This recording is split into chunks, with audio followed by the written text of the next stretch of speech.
Welcome back to the Bankers Grade 2024 में RRB skill 2 हो या आरआरबी स्किल 3, अगर उसमें फाइनल सिलेक्शन चाहिए तो कुछ अप्रोच हमको सॉलिड रखना पड़ेगा जिससे हमारा चांसेस और हमारा सिलेक्शन कंफर्म हो पाए।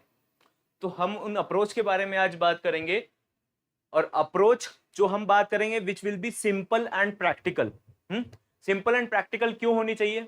अगर आप एक एग्जाम्पल में आप लोगों को बताना चाहूंगा, अगर आप सोचते कि 7 आवर्स पर डे प्रिपरेशन करेंगे एंड अगर मैं वहीं आपसे बात करूं कि ऑर्गेनाइज्ड 7 आवर्स पर वीक करेंगे तो सिंपल एंड प्रैक्टिकल कौन सा होगा? Second one, 7 hours per week निकालना डुएबल है? किसी वीक में आप प्रिपरेशन नहीं कर पाए, 1 आवर पर डे आपको प्रिपरेशन करना है, किसी डे आपने प्रिपरेशन नहीं करा, प्रैक्टिकल अप्रोच क्या है कि आप संडे वीकेंड पर डबल प्रिपरेशन कर लोगे विच इज रिक्वायर्ड। तो 7 आवर्स पर वीक आपका प्रिपरेशन होता है, तो this is simple as well as practical. तो आपकी अप्रोच प्रैक्टिकल होनी चाहिए। ऑलराइट, सो मैं आपको एक और एग्जांपल के थ्रू यहां पर समझाऊंगा 3 फंडामेंटल्स जो आप लोगों को इस प्रिपरेशन में ध्यान लगाना है और जिसपे फोकस करना है, रैंडम स्टडी नहीं करना है। 3 जो पैरामीटर्स है विच इज लर्निंग। अगर आप सारे कॉन्सेप्ट सीख नहीं रहे हो, आप सोच रहे हो कि मैं प्रिपरेशन कर लूंगा एंड टाइम पर, विच इज नॉट ओके। आपको सारे कॉन्सेप्ट्स उसके समझने पड़ेंगे। कॉन्सेप्ट पहले समझिए। अगर आप स्क्रैच से प्रिपरेशन कर रहे हो या फिर आप पहले से प्रिपरेशन कर चुके थे तो भी आप स्टार्टिंग से प्रिपरेशन करो। हर एक कॉन्सेप्ट को बारीकी से प्रिपेयर करो, जब जाकर आपका कॉन्सेप्ट क्लियर होगा। नहीं तो आपको लगता रहेगा कि आपको आता है बट आप एग्जाम टाइम पे वैसे ही अप्रोच करेंगे जैसे लास्ट ईयर अपने अप्रोच करा था, नो इंप्रूवमेंट। उसी के साथ में आपको अगर सीखना है तो प्रैक्टिस करते रहना पड़ेगा। अगर आप प्रैक्टिस नहीं कर रहे हो तो नो मैटर व्हाट, आप कितना भी लर्निंग कर लो, सारा लर्निंग आप लोगों का एक साथ मैशअप हो जाएगा, आप उसको परफॉर्म नहीं कर पाओगे क्योंकि प्रैक्टिस जरूरी है। प्रैक्टिस के टाइम पे भी बहुत लर्निंग होती है। अभी यहां पर एक और पार्ट है विच इज प्रैक्टिस के लिए आप लोगों को कंटेंट का बहुत जरूरत है। कंटेंट के साथ जो कि वेल ऑर्गेनाइज्ड हो। वेल ऑर्गेनाइज्ड अगर नहीं होगा तो आप लोग क्या होगा, आपने रैंडम क्वेश्चन उठाया, उसमें शायद सारे कॉन्सेप्ट प्रिपेयर नहीं हुए, आपने फिर डे 2 में कुछ और उठा लिया, डे 3 में कुछ और उठाया, आपका कंप्लीट प्रिपरेशन नहीं हुआ, जस्ट आपका टेस्टिंग हुआ है कि आपको आता है नहीं आता है, आपने प्रिपरेशन नहीं करा उस पार्ट का। Eight the same time revision भी बहुत मैटर करता है। दैट्स वाई ये 3 फंडामेंटल्स आपने समझ लिए। अभी मैं सब्जेक्ट वाइज सेक्शन वाइज आप लोगों को बताने वाला हूं।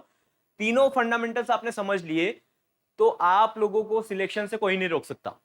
रिवीजन भी इतना ही इंपॉर्टेंट है। मैं अभी सेक्शन वाइज आप लोगों को बताऊंगा, उससे पहले एक एग्जांपल आप देखो। If you want to win a swimming competition, आप वही लर्निंग कर रहे हो कि मैं ऐसे स्विम करूंगा और आप प्रैक्टिकल कुछ भी ट्राई नहीं कर रहे हो, आपको स्विमिंग भी नहीं आता है, तो will you be able to win the swimming competition? Answer is no. क्यों? क्योंकि आपने प्रैक्टिस नहीं करा। प्रैक्टिस करने से जो लर्निंग होता है वही रियल लर्निंग है, लेकिन उससे पहले लर्निंग बेसिक कॉन्सेप्ट भी समझना जरूरी है। लेकिन प्रैक्टिकल जब आप करते हो, उस पार्ट को अप्लाई करते हो, तब जाकर आप अच्छे से परफॉर्म कर पाते हो। और प्रैक्टिकलिटी आपके डे टू डे वर्किंग के ऊपर डिपेंड करता है कि आप वर्किंग हो, आपके पास कितना टाइम मिल रहा है, उस ऑर्गेनाइज्ड कंटेंट को आप प्रिपरेशन ढंग से स्केड्यूल बना के कर पा रहे हो नहीं कर पा रहे हो। This is the main challenge. इतने मेच्योर्ड आप भी हो कि प्रिपरेशन करने से सिलेक्शन होता है, बट प्रिपरेशन करना कैसे, कंटेंट कैसे लाना है?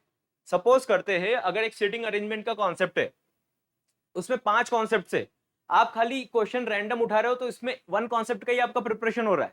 तो ये 4 कॉन्सेप्ट में से अगर एग्जाम में आया तो will you be able to perform? Then नहीं कर पाओगे। क्यों? क्योंकि आपका प्रैक्टिस सारे कॉन्सेप्ट पे नहीं है। उसका रीजन ये है कि आपके पास सही कंटेंट अवेलेबल नहीं है, एक पैटर्न में कंटेंट अवेलेबल नहीं है कि एक पैटर्न में आपका 1-2 कॉन्सेप्ट का प्रिपरेशन हुआ, आपने उसका प्रैक्टिस करा, देन आपने सेकंड थर्ड फोर्थ फिफ्थ का प्रैक्टिस करा, जब जाकर आप ओवरऑल प्रिपेयर्ड होते हो। वन गो में आप प्रिपेयर्ड नहीं हो सकते, ओवरनाइट आप प्रिपेयर्ड नहीं हो सकते, आपको बैक टू बैक उसी पे परफॉर्म करना पड़ता है। धीरे धीरे अंडरस्टैंडिंग बढ़ता है, not in a single day you can perform well. ठीक है ना?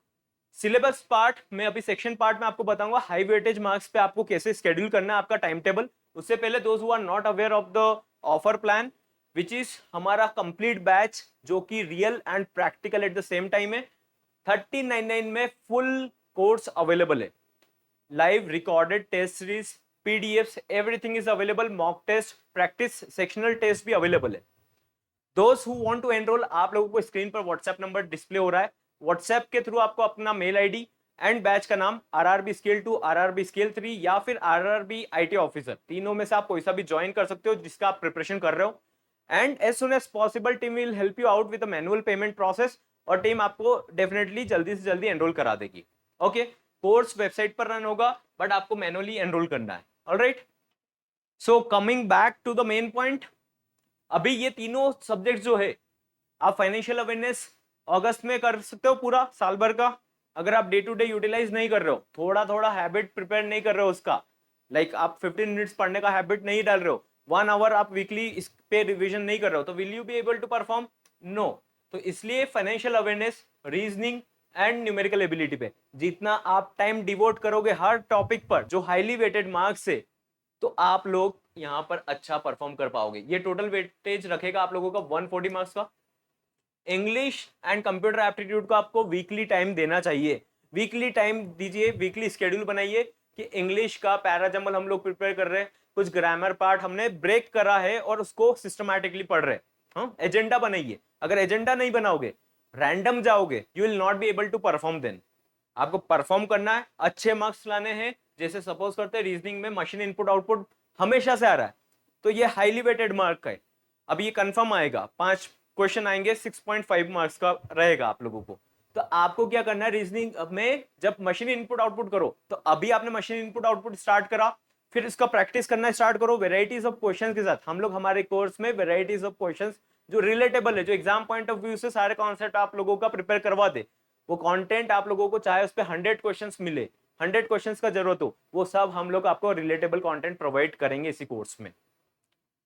इसमें क्या होता है, आपने मशीन इनपुट आउटपुट में रिवीजन भी आपको लगेगा वापस से, जैसे आपने प्रिपेयर कर लिया। अब ऐसा नहीं कर सकते कि आप अगस्त सितंबर में इसको देखोगे, आपको उसको वीकली या मंथली प्रैक्टिस में लाना पड़ेगा। जैसे आपने डीआई कर लिया, मशीन इनपुट आउटपुट कर लिया, सीटिंग कर लिया, सीटिंग अरेंजमेंट, तो ये तीनों को आपको छोड़ना नहीं है।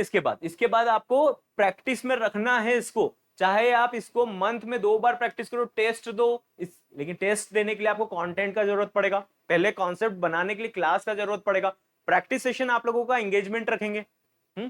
अब जैसे कि सबसे जरूरी क्या होता है, आप लोग गिव अप कैसे कर देते हो, प्रिपरेशन क्यों नहीं हो पाता है? क्योंकि हम लोग क्या करते हैं, हमारा एंगेजमेंट नहीं बन पाता, हमारा डे टू डे काम अलग रहता है, ऑफिस का, फैमिली काम रहता है, हैबिट वाला काम रहता है, तो हम लोग कहीं ना कहीं एक बार जब हमारा गैप आ जाता है तो फिर फ्लो ब्रेक हो जाता है। दैट्स वाई इससे आप लोगों को एक कंप्लीट इकोसिस्टम मिलेगा हमारे प्लेटफॉर्म पर, जिसपे आपका एंगेजमेंट भी बना रहे, कंटेंट आपको रिलेटेबल मिले, जहां पर आप डे टू डे ट्रैक कर सकते हो कि आपका इंप्रूवमेंट कितना हो रहा है। आपको एज सुन एज पॉसिबल आपका पूरा कंप्लीट स्केड्यूल मिल जाएगा वेबसाइट पर ही। आप लोगों को क्लास स्केड्यूल होगी लाइव, जहां पर आप लोग प्रैक्टिस करोगे, फाउंडेशन क्लासेस है। इस तरीके से ही आपको प्रिपरेशन करना है। और जो लास्ट टाइम अपीयर हुए थे और कहीं ना कहीं थोड़े मार्क्स की वजह से सिलेक्शन फाइनल नहीं हुआ था, वो लोग भी अच्छे से प्रिपरेशन करो, हर टॉपिक को वाइसली स्टार्टिंग से प्रिपरेशन करो। ऐसा मत सोचना कि ये टॉपिक मेरे को आता था तो मैं एंड टाइम पर परफॉर्म कर लूंगा, फिर आपका इंप्रूवमेंट नहीं हुआ उसमें। आपको इंप्रूवमेंट करना है, ये टाइम जो है इसको यूटिलाइज करना है। Okay, so that's all for today and I hope आप लोगों को इस पर क्लैरिटी हुआ होगा दैट आप लोगों का लर्निंग बहुत जरूरी है, eight the same time practice करना भी बहुत जरूरी है। उसके लिए कंटेंट बहुत जरूरी है कि सही कंटेंट से आप प्रैक्टिस कर रहे हो। एक ऑर्गेनाइज कंटेंट का प्रैक्टिस की बात अलग रहती है, और एक अनऑर्गेनाइज रैंडम जब आपका मूड हुआ उससे आप प्रिपरेशन करोगे तो आप बहुत एफर्ट्स डालोगे, जब जाकर कुछ रिजल्ट बाहर आएगा। So prepare wisely and I will see you in the next session then. Okay.